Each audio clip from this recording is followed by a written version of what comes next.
حضرت یعقوب علیہ الصلاۃ والسلام کی زندگی قرآن اور اسلامی روایات میں ایمان، صبر، استقامت اور اللہ کی رضا کے حصول کی بہترین مثال ہے۔ آپ حضرت اسحاق علیہ الصلاۃ والسلام کے بیٹے اور حضرت ابراہیم کے پوتے تھے۔ آپ کی والدہ کا نام رفقہ تھا اور آپ کی پیدائش فلسطین کے علاقے کنعان میں ہوئی۔ آپ کا تعلق ایک ایسی بابرکت نسل سے تھا جسے اللہ تعالیٰ نے نبوت اور ہدایت کے عظیم منصب کے لیے منتخب کیا۔ آپ کا لقب اسرائیل تھا، جس کا مطلب اللہ کا بندہ، اور آپ کی نسل کو بنی اسرائیل کہا جاتا ہے۔ آپ کا بچپن نہایت پاکیزگی اور معصومیت کے ساتھ گزرا۔ آپ کے والد حضرت اسحاق علیہ الصلاۃ والسلام کے برگزیدہ نبی تھے اور کسان اور چرواہے کے طور پر کام کرتے تھے۔ حضرت یعقوب علیہ الصلاۃ والسلام نے بھی اپنے والد کے نقش قدم پر چلتے ہوئے دین، دیانتداری اور محنت کے ساتھ زندگی کے اصول سیکھے۔ آپ کی زندگی بچپن ہی سے اللہ کی رضا کے لیے وقف تھی۔ آپ ہر معاملے میں اللہ پر بھروسہ کرتے تھے۔ آپ کی زندگی کے ابتدائی سال خاندان کے درمیان گزرے، لیکن حضرت یعقوب علیہ الصلاۃ والسلام کے بھائی حضرت عیسو سے اختلاف پیدا ہوئے جو آزمائش کی شکل میں سامنے آئے۔ حضرت یعقوب علیہ الصلاۃ والسلام کی والدہ رفقہ نے انہیں نصیحت کی کہ وہ حران کے علاقے میں اپنے ماموں حضرت لابان کے پاس جائیں۔ وہاں آپ نے سال محنت کی اور حضرت لابان کی 2 بیٹیوں لیا اور راحیل سے شادی کی۔ آپ کے 12 بیٹے تھے جو بنی اسرائیل کے 12 قبائل کے بانی بنے۔ ان میں حضرت یوسف علیہ الصلاۃ والسلام اور حضرت بنیامین نمایاں ہیں۔ حضرت یوسف علیہ الصلاۃ والسلام سے آپ کو بے حد محبت تھی، لیکن یہی محبت آپ کو دوسرے بیٹوں کے لیے حسد کا باعث بنی۔ حضرت یعقوب علیہ الصلاۃ والسلام کی زندگی کا سب سے بڑا اور دکھ بھرا واقعہ وہ تھا جب آپ کے بیٹوں نے حسد کے سبب حضرت یعقوب علیہ الصلاۃ والسلام کو کنویں میں پھینک دیا تھا اور جھوٹ بول کر آپ کو ان کی موت کی خبر دی، اور اس غم کو آپ کو انتہائی دکھ میں مبتلا کر دیا۔ آپ نے سال اپنے بیٹے کو فراق میں آنسو بہائے اور صبر اور دعا کے ذریعے اللہ سے رجوع کیا۔ اللہ تعالیٰ نے آپ کے صبر کا بدلہ دیا۔ یوسف علیہ الصلاۃ والسلام نے نہ صرف زندہ رہے بلکہ مصر کے بادشاہ کے عہدے تک پہنچے۔ جب حضرت یوسف علیہ الصلاۃ والسلام نے اپنے بھائیوں کو پہچانا تو انہوں نے اپنے والد کو مصر بلایا۔ حضرت یعقوب علیہ الصلاۃ والسلام نے اپنے بیٹی کی کامیابی اور ملاقات پر بے پناہ خوشی کا اظہار کیا۔ یہ وہ لمحہ تھا جب آپ کا غم خوشی میں بدل گیا۔ اللہ تعالیٰ کی حکمت اور واضح ہوئی۔ حضرت یعقوب علیہ الصلاۃ والسلام کے معجزات میں ان کی دعا کی قبولیت شامل ہے۔ آپ نے ہر مشکل وقت میں اللہ سے رجوع کیا اور آپ کی دعاؤں کے ذریعے کئی قومیں مشکلات سے بچ گئیں۔ آپ کی تعلیمات نے بنی اسرائیل کو توحید پر قائم رکھا اور انہیں نیک اعمال کی طرف راغب کیا۔ آپ نے اپنی عمر تقریباً 147 سال گزاری۔ آپ نے اپنی وفات سے قبل اپنی اولاد کو نیک اعمال پر قائم رہنے اور توحید کی تعلیمات پر چلنے کی وصیت کی۔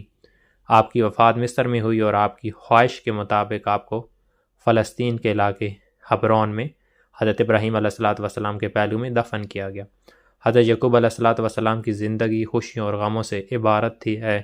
آزمائشوں کے دوران آپ کے صبر نے اللہ کی رضا حاصل کی اور ہر غم کے بعد اللہ نے آپ کو خوشیوں سے نوازا۔ آپ کی زندگی ہمیں یہ سکھاتی ہے کہ اللہ پر ایمان اور صبر کے ساتھ ہر آزمائش کا سامنا کیا جا سکتا ہے۔ والسلام کا ذکر نہایت اہمیت کے ساتھ کیا گیا ہے۔ آپ کو اللہ تعالیٰ نے نبوت سے نوازا اور بنی اسرائیل کے جد امجد قرار دیا۔ آپ کی زندگی صبر، تقوی، اللہ کی رضا کے حصول کی بہترین مثال ہے۔ ان کی کہانی نہ صرف ایمان کو مضبوط کرتی ہے بلکہ مشکلات اور آزمائشوں میں صبر کی تعلیم بھی دیتی ہے۔ ان کی زندگی کے اہم واقعات ہمیں یہ بھی سبق دیتے ہیں کہ اللہ پر بھروسہ اور اس کے احکامات کی پیروی انسان کو دنیا اور آخرت میں کامیابی عطا کرتی ہے۔ حضرت یعقوب علیہ الصلاۃ والسلام عراق کے علاقے فدان آرام میں پیدا ہوئے۔ حضرت اسحاق علیہ الصلاۃ والسلام نبی اور حضرت علیہ الصلاۃ والسلام تھے جو توحید کے عظیم داعی تھے۔ حضرت یعقوب علیہ الصلاۃ والسلام کے بھائی حضرت عیسو تھے اور حضرت یعقوب علیہ الصلاۃ والسلام کا لقب اسرائیل تھا، جس کا مطلب اللہ کا بندہ۔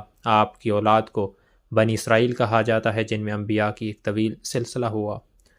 حضرت یعقوب علیہ الصلاۃ والسلام کا بچپن نہایت پاکیزگی اور نیکی میں گزرا۔ آپ کے والد حضرت اسحاق اور دادا حضرت ابراہیم نے آپ کو اللہ کی بندگی اور توحید اور اخلاقی اقدار کی تعلیم دی۔ آپ کے بچپن ہی سے آپ کی شخصیت میں تقوی، عاجزی اور محبت کا پہلو نمایاں تھا۔ آپ کے والدین نے آپ کو صبر اور شکر گزاری کی تعلیم دی جو آپ کی زندگی بھر کے اصول بنے۔ حضرت یعقوب علیہ الصلاۃ والسلام کو اللہ تعالیٰ نے نبوت سے نوازا اور ان کی اولاد کو برکت عطا کی۔ اللہ تعالیٰ نے ان کے ذریعے بنی اسرائیل کے لیے ہدایت کا نظام قائم کیا۔ آپ کی زندگی توحید کے پیغام کو پھیلانے اور انسانیت کی رہنمائی کرنے میں گزری۔ حضرت یعقوب علیہ السلام کی زندگی آزمائشوں سے بھری ہوئی تھی، لیکن انہوں نے ہر مشکل وقت میں اللہ پر بھروسہ کیا۔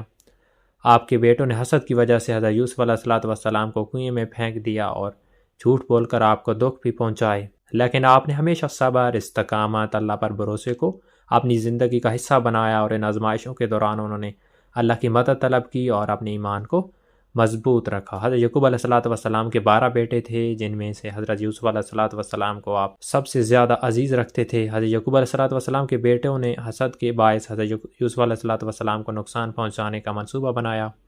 بیٹوں کو حضرت یوسف علیہ السلام کو کنویں میں پھینک دیا اور جھوٹا بہانہ بنا کر آپ سے کہا کہ یوسف کو بھیڑیا کھا گیا ہے۔ حضرت یوسف علیہ السلام کو اپنے بیٹوں کے جھوٹ کا اندازہ ہو گیا، لیکن انہوں نے صبر کا دامن تھامے رکھا اور اللہ کی مدد کی دعا کی۔ حضرت یعقوب علیہ السلام نے فرمایا کہ پس صبر جمیل ہی بہتر ہے، اور اللہ ہی سے مدد مانگتا ہوں اس بات پر جو تم بیان کرتے ہو۔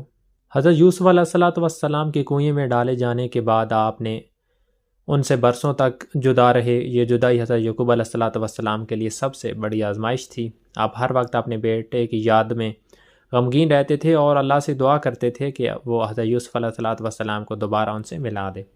حضرت یعقوب علیہ السلام کا صبر، اللہ پر بھروسہ اس بات کی مثال ہے کہ وہ ہر مشکل وقت میں اللہ کے قریب رہتے تھے۔ حضرت یعقوب علیہ السلام کی حضرت یوسف علیہ السلام سے جدائی کا غم اتنا شدید تھا کہ وہ مسلسل روتے رہے۔ اس غم کی شدت نے ان کی بینائی چھین لی، لیکن انہوں نے پھر بھی اللہ کی رضا پر صبر کیا۔ آپ نے کہا کہ میں تو اپنی پریشانی اور اپنے غم کی فریاد صرف اللہ سے کرتا ہوں، اور میں اپنے اللہ کی طرف سے وہ باتیں جانتا ہوں جو تم نہیں جانتے۔ تو دیگر بیٹوں کی آزمائشیں، حضرت یعقوب علیہ السلام کو اپنی باقی اولاد کی بدعمالیوں پر بھی غم ہوتا تھا۔ جب حضرت یوسف علیہ السلام کے بھائیوں کو مصر میں قید کا سامنا کرنا پڑا تو یہ بھی ایک آزمائش تھی، لیکن حضرت یوسف علیہ یعقوب علیہ السلام اللہ سے مدد مانگی، اور آپ نے اپنے بیٹوں کو بار بار توحید اور اللہ کے خوف کی نصیحت اور انہیں معاف کر دیا۔ حضرت یوسف علیہ السلام سے دوبارہ ملاقات، برسوں کی آزمائش کے بعد اللہ تعالیٰ نے یوسف علیہ السلام کو دوبارہ حضرت یعقوب سے ملا دیا۔ حضرت یوسف علیہ السلام نے اپنے والد کو مصر بلایا اور ان کی بینائی بھی اللہ کے حکم سے واپس آ گئی۔ یہ ملاقات حضرت یعقوب علیہ السلام کی دعا اور صبر کا بہترین صلہ تھا، جس پر آپ نے اللہ کا بے حد شکر ادا کیا۔ تو حضرت یعقوب علیہ السلام کی آزمائشوں سے ہمیں یہ سبق ملتا ہے کہ زندگی میں مشکلات اور مصائب کا سامنا ایمان اور صبر کے ساتھ کرنا چاہیے۔ اللہ پر بھروسہ اور دعا انسان کو ہر ان مشکلات سے نکالنے کا بہترین حل ہے۔